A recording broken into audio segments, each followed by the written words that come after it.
Kuwan kasi, nung nakaraang linggo, nagkaroon ako ng kuwan sa lalamunan, yung parang kumakati na kuwan. Mhm. Pagkatapos inumpisan ako na sipunin. Opo. Yung sipon na parang tubig na lumalabas sa ilong. Oh, may uso po ngayon yun. Eh, pagkatapos nangangati, yung nangangati, bigla akong kuwan na, yung nagkaroon ng sipon at saka konting ubo. Sa awa ng Diyos, wala naman lagnat. Yun lang ang problema, lalo kung kumakain ako, Mhm. tumutulo yung ilong. Baka po Yun ang ang kinakain niya ano po, prito lang. eh, pagkatapos ng nung mag-iisang linggo na, Opo. biglang ubuin ako. Kaya pumunta ako sa pharmacy ng nagtanong kung anong pwedeng maitulong nila sa ganong pakiramdam. Sinabi sa akin yung isang kwan na nag-aatin doon na subukin ko yung Cetirizine Benadryl Mhm. na tableta sa 3 araw. Pangalawang araw na ngayon na nakainom ako.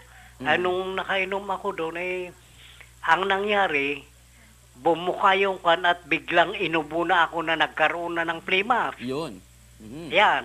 Pero wala naman lagnat, awa ng Diyos. Yun lang ang problema. At yung sipon na tumutulo sa ilong, tuloy-tuloy pa rin. Opo. Tay, wag po kayo mag-alala, tay. Meron po tayong mga doktor dito. Siguro pagdating sa ganyang bagay, mas maganda si Doc Joseph po ang sasagot diyan. Tama po ba? Tama. Oh, Doc Joseph. Sige.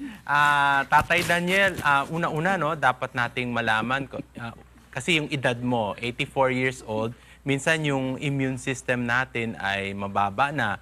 Lalo na sa panahon ngayon, kabuanan, kung wherein yung panahon natin nagbabago, so kadalasan pag mababa ang immune system natin, nagkakaroon tayo ng mga allergic reaction. So, ang initial allergic reaction, yung upper respiratory tract natin, no? We get allergic rhinitis, mga ganon. Now, yung sipon na yan, kadalasan minsan dapat nating malaman kung viral siya or bacterial in nature. Pag viral kasi siya, pwede naman self-limiting siya. Okay? Pag medyo matagal na siya at may yung sipon mo o yung discharge, may kahalong paninilaw o medyo malapot na, baka bacterial in nature.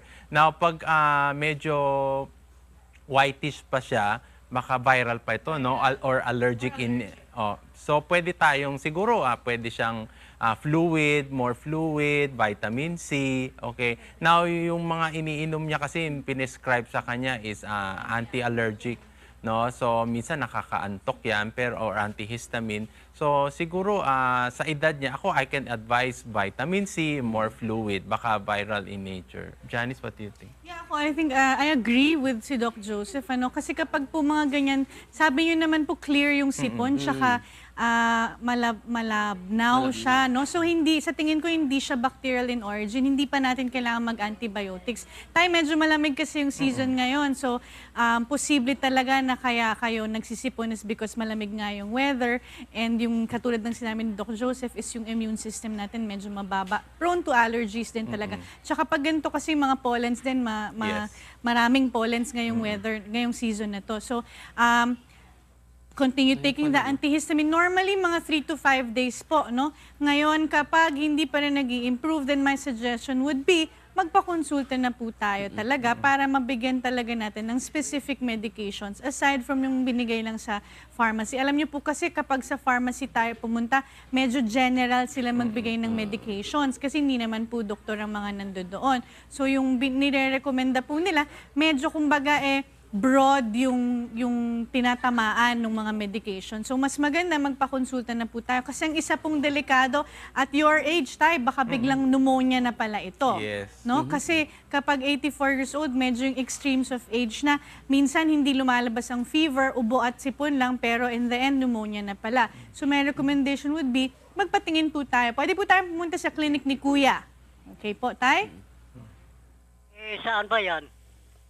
Tay, punta po kayo sa number 164 Congressional Avenue, Barangay Bahay, Toro, Quezon City. Ayan. Saka advice rin Jun, no, sa ating mga may edad, lalo na yung mga gustong mag early morning walk, di ba? Maglagay lang ng magsombrero. protective gear. Kasi yung mga hindi na ayaw nating mahamugan early morning. Kasi may mga elderly, Opo. minsan maaga sila magising tapos gusto nila maglakad-lakad around yung sa paligid ng bahay. Siguro mag-protective gear ng mga sombero. mga Correct. ganun. Oo. Para hindi mahamugan. Okay na po, Tay? Saan lugar yan? Ayun. Saan po kayo nakatira, Tay? Konsultahan kung sakali. Tay, saan po kayo manggagaling, Tay, kung sakali po? Fairview. Dito sa North Fairview. Fairview. Paano ba pag sakay North dyan? Fairview, Palmera Tawag Pispor po kayo kasi ng taxi. likod ng Tay, Palmera alam niyo po ba yung Pispor Muñoz, ito. Tay? Ay, Ayun. likod ng Sige. Fairview Phase 8. Itong Apo, Tay, ganito na lang po. Kakausapin na lang po kayo off the air. Huwag niyo bumababa yung telepono niyo po, ha? Ibibigyan po kayo ng instruction, okay po? Sige, kakausapin na lang po si Tatay sa telepono ng ating mga kasama.